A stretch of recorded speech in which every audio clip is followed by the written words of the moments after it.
Hello, how are you guys? Hi. Hi, Nicole. We just saw each other. Yes, it's so great to see you again, although I wish it was in person again. And now we are on the opposite coast. I know, you're on the better coast, I want to say. It's very dreary and cold today where I am in New Jersey, but Oh, well, then we will not tell you what it's like here. please don't, please don't. Oh wow, As I see I have no sleeves on. oh, I'm jealous, but I see we have people from like all over on this live, which is so great. I always love to see when we have people from all over the world. Isn't that exciting? It is. It's awesome. I was just on a call with our brain health group, and there were people from the Netherlands, and it was so cool. So cool. Well, Oh, we we have have somebody from Costa Rica. Iran Wow. and Yeah, Greece and Peru. And tell crazy. us where you are from. We just love that so much. And no matter where you're from, you need to sleep. And that's what we're going to talk about today. Oh, we have matching cups. We have matching dragons. We have dragon cups. Well, actually, we don't. We don't. I have 10 of them. I have 10 dragons. He's got like 2.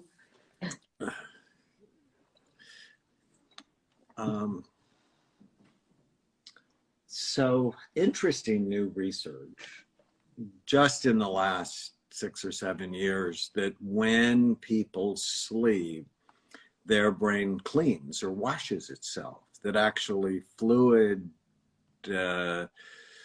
passages open up in the brain, but it only opens up if you're asleep. And so those of you who thought you were special and you didn't need to sleep, I used to think I was that Like way. everyone under 30, pretty Yep. much. I used to think 4 hours, I got it. Now I realize I wasn't special. I was stupid. Right.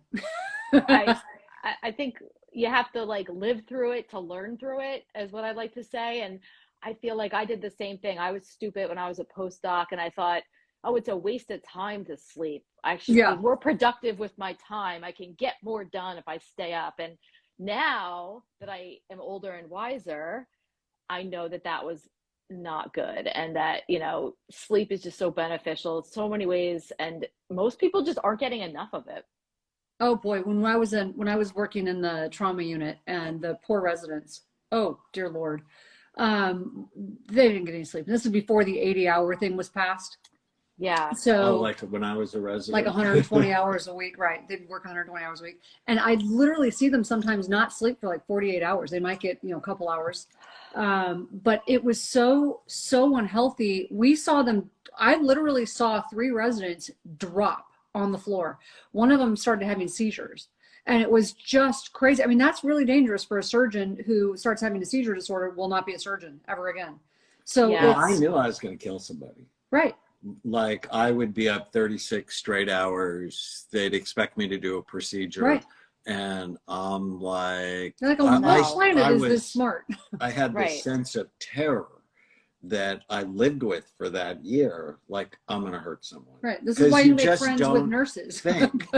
Oh no, I ran groups on the wards for nurses. Right.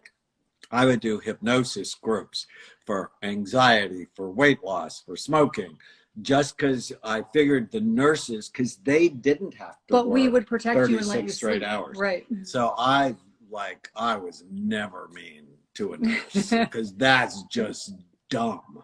If you're mean to a nurse, Because they'll find you ways to just protect you, don't let you You're sleep. just not smart. Right. You Totally. want to protect them. Yeah. Plus, I married a nurse, so I was always appropriate. Oh, were you? I was to nurses, not to you, but It's sleep week. We're not talking about sex week. No, that's another week. so right? I want to start with a story. So when I was a medical student, I learned hypnosis, and we have a brand new app. Download our app. It's actually free for 60 days, called Happy Brain, and HAPI Brain. And when I was an intern at the Walter Reed Army Medical Center, when people would ask me for sleeping pills, and almost everybody who's in the hospital goes, I can't sleep. There's too much light. It's noisy. I'm afraid. And I'm like, okay, but can I hypnotize you first? And they all said yes, because, you know, that just meant more time with their doctors and they're all afraid. And so I had this one guy who was a World War II hero. His name was William Pearls, and he was great. And he'd written a book called The Forefront War, but he had Parkinson's disease. And on Parkinson's disease, people have Parkinson's disease, you know, they have a tremor that won't, oh, we have something popped up. And as he shook, we liked each other a lot. And he's like, can I have a sleeping pill? And I'm like, can I hypnotize you? And he's like, okay. And as I hypnotized him, before he went to sleep, his tremor went away.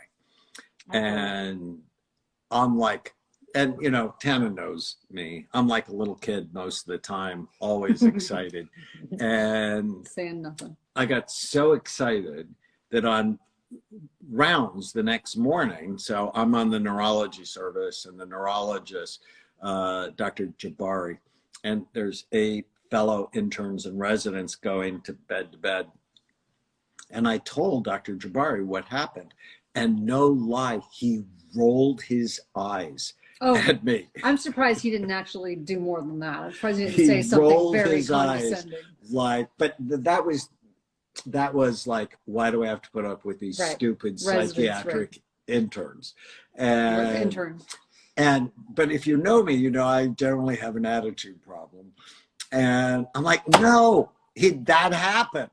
I said, watch. And so in front of everybody, I hypnotized him. He's fully awake, and his tremor went away. Wow. And Dr. Jabari was like, so, you know, now he's into it. That afternoon, we do it again. We do an EEG. While we're doing it, we videotape it. And it became my first published paper. Oh, and that's on Happy Brain app, there's actually a very similar hypnosis exercise to help people with sleep. Mm-hmm. And you like hypnosis a lot, don't you? Hypnosis, yeah. I really love hypnosis. So I'm a sleep princess. So that's one of my places I'm very high maintenance. I struggle with sleep because I'm on high dose thyroid. And so my sleep is fragile. And if I wake up, it's tough to go back to sleep. So one of the things that I do, especially if people are going places that are noisy, like hospitals or anywhere that's noisy, planes, hospitals, you know, anywhere that's difficult. Like I take my earplugs, my eye mask everywhere, but I also, now there's those cool earbuds. You can download apps that have, you know, either meditative, you know, apps, or you can listen to really soothing music or hypnosis. There's so many things you can listen to that help to block out that background noise. And it's just really, really helpful. Then also supplements, like I'm big on my sleep supplements, my magnesium, melatonin, and GABA. Well, we'll talk about them in a minute. On Happy Brain, some people are asking about the app, HAPI Brain. It's only for iPhone. Soon it'll be for Android as well. But there's also sleep enhancing music. Mm-hmm. And there's sleep enhancing breathing exercises, a very specific pattern. 4 seconds in, hold it for 7 seconds, and then 8 seconds out. And that's been found to help induce sleep. Really works for me. But Nicole, we have some supplements at BrainMD that can help with sleep. Yeah, absolutely. And, you know, I see a lot of people talking in the chat about different things that they've tried with like melatonin. Some people say it works for them. Some people say it doesn't. And so we have a variety of different things that people can try. One of my favorites that we have is Put Me to Sleep. Mm-hmm. And that one I like because it has a low dose of melatonin, but it also has 5-HTP in it, which can stimulate the serotonin system. And for me, that combination works really well. But I feel like it's not necessarily working for everybody, right? Right. I mean, I feel like everybody's unique, and that's why we need to have all different products and all different products out there. Yeah, you and I talked about this when you were at my house recently. You're more like my daughter. My daughter Yes. has a super busy brain. 5-HTP helps settle her down so she can get to sleep. It shuts down the noise in her head so she can get to sleep. I have a sleepy brain. If I take 5-HTP, it's like I'm walking through mud and I feel high. And so I don't really like that feeling because I wake up a little groggy. So for me, the restful sleep is better because it's got the time release melatonin. I wake up feeling refreshed. It's got GABA, which is perfect. I take a little extra GABA, and magnesium. Now it does have a little, valerian. it has a little bit of valerian. I like valerian. I don't mind having sort of vivid dreams as long as I'm sleeping. Some people feel a little freaked out by vivid dreams. I don't know why. Like if I'm sleeping, who cares if I'm dreaming as long as I'm not having nightmares? Well, and dream Right. sleep is REM sleep, Right. which is the most restorative sleep. So I like it. But I don't do well on 5-HTP. So not everyone is the same, and not all brains, respond the same to all of these things. That's why we have them both. You also Yeah. use the magnesium chewables. I could bathe in magnesium. Like magnesium for me is, now, believe it or not, magnesium affects me so much. I don't really drive if I'm taking magnesium. Like I get really sleepy if I Yeah. take magnesium. So, I mean, I take a significant amount of it, but it's like I don't drive because I Yeah. get really tired. Yeah, I think that, it's so good to have different options. For me, if people ask me what they should do, I always say start off with the lower dose of magnesium, because sometimes that can have just like a calming effect on your muscles and just, help you kind of like feel like it just sort of all fall off. And Mhm.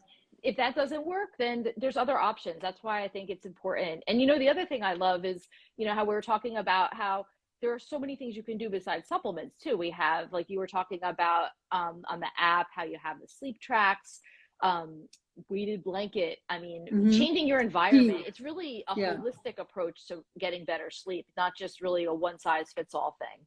Right. But I mean, you can do relaxing baths, you can do teas, you can make sure your room is dark. For me, Yeah. like I said, I'm not kidding about sleep. So my room has to be pitch black.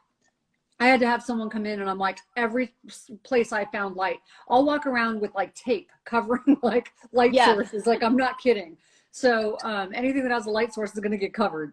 So like covering light It's quite sources, the making, event. yeah, no, at it's an my event. house. Yeah. It's quite the event. Oh, and then everybody gets so frustrated with me because they, believe it or not, there is a temperature that is best for sleep. Now, even though you know that logically, you don't like it when I make the house that temperature.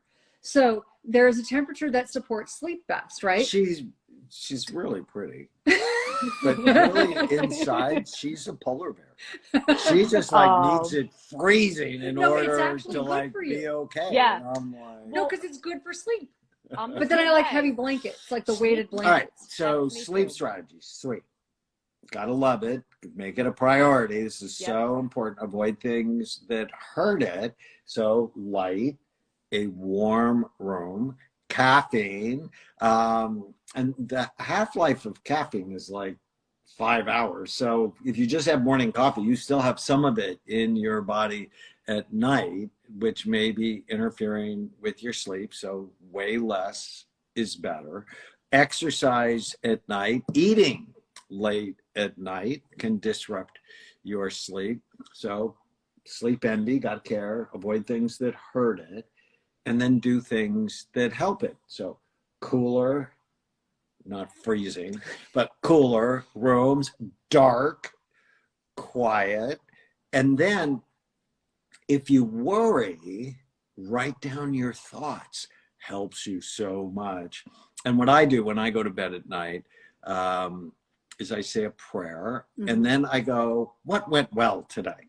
And I actually purposefully start in the morning, in the beginning of my day, and I just look for those moments that went well. And usually by lunchtime, I'm asleep. But if you make that a practice, you'll set your dreams up to be more positive. Right. And if you're like what we were just talking about, where you have that mouse on a wheel, that's where something like GABA or 5-HTP, depending on your brain, can help just calm things down, get the mouse off the wheel. So GABA, which For I me, works great. love for you because you're nicer to me. Doesn't argue You as make it much. sound like I'm so mean. But I do find myself saying no less. That's what you like. Right. Right. I just don't say no as often. It's really weird. Like Yeah. I'm like, yeah, fine, whatever. Are you one of those persons that no matter what someone says, you argue with them? Oh yes, Do I that's why I argue? think Okay. Tana and I get along fabulously, and I think maybe that could be one of the So reasons maybe you why. both just argue with me, although Yeah. you don't Yes. argue with me. Thank you very much. Well, I think one of the things that you didn't mention, Dr. Amen, that I think we got to bring up is the alcohol piece. A lot of people think that if you have a drink of beer or wine before you go to bed, it's going to help you relax and that's going to help you sleep. And that is probably the biggest misnomer out there.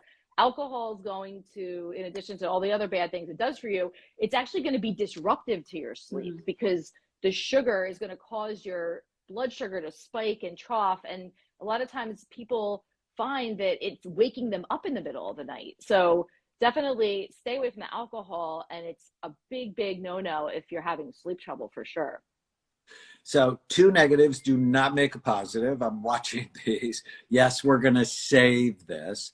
The dose of magnesium, often 150 milligrams, all the way up for some people to 1,000 milligrams, can help. The kind of magnesium you take is important in our magnesium chewables. It's glycinate and citrate. They're both easily absorbed.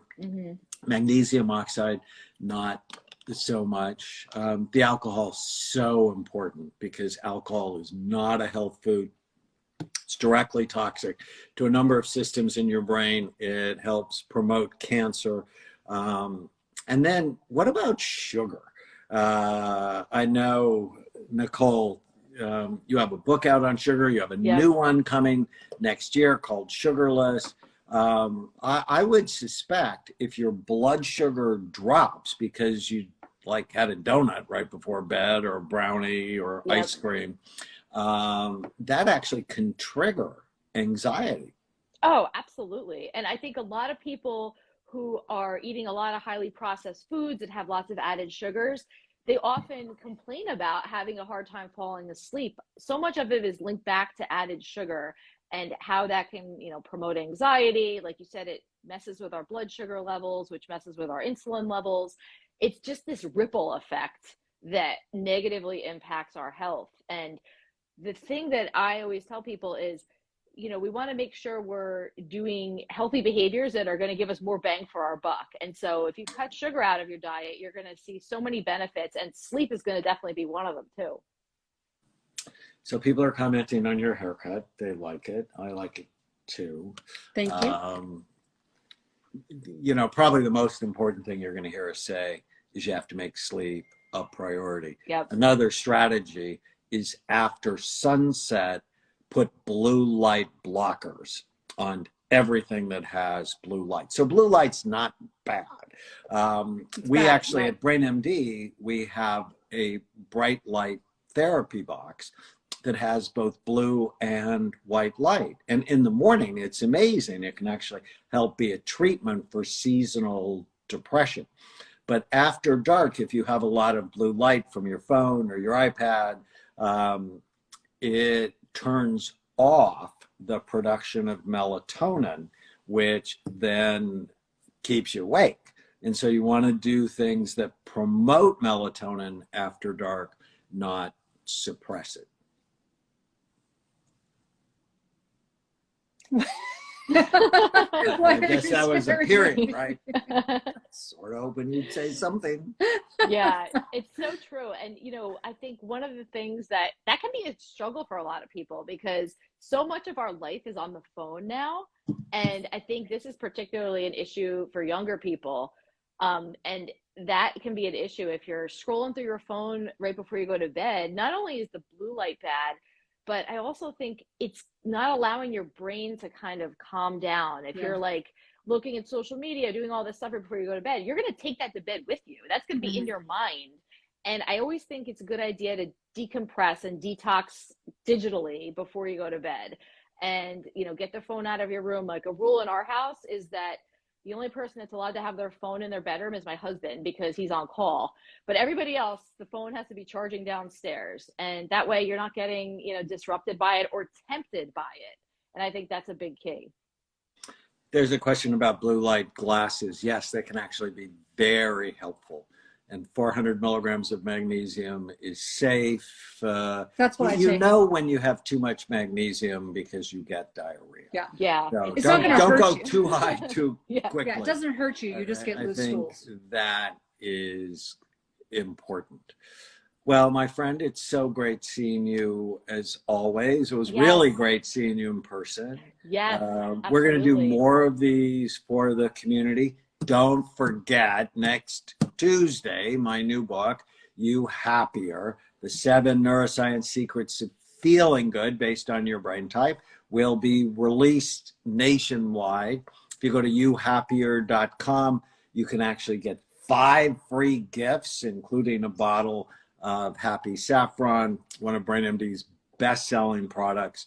It's about happiness that helps promote a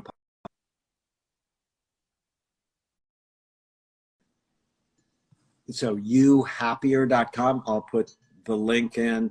And Nicole, your book that's out now?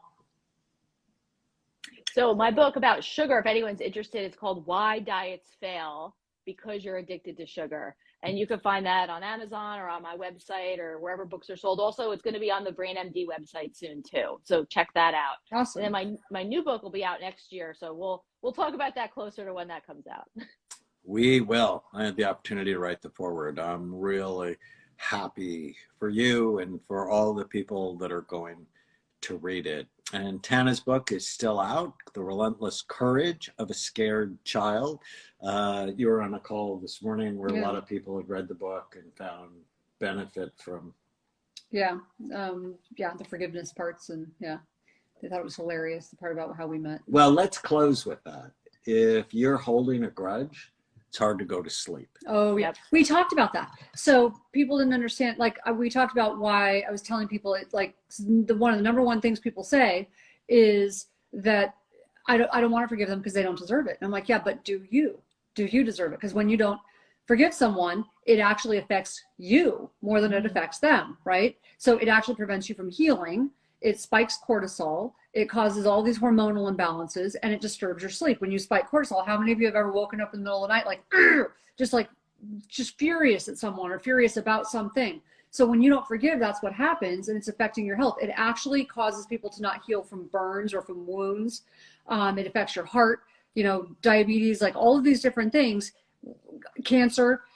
So when you don't forgive, though, it really disrupts your sleep. And when you disrupt your sleep, you disrupt everything else.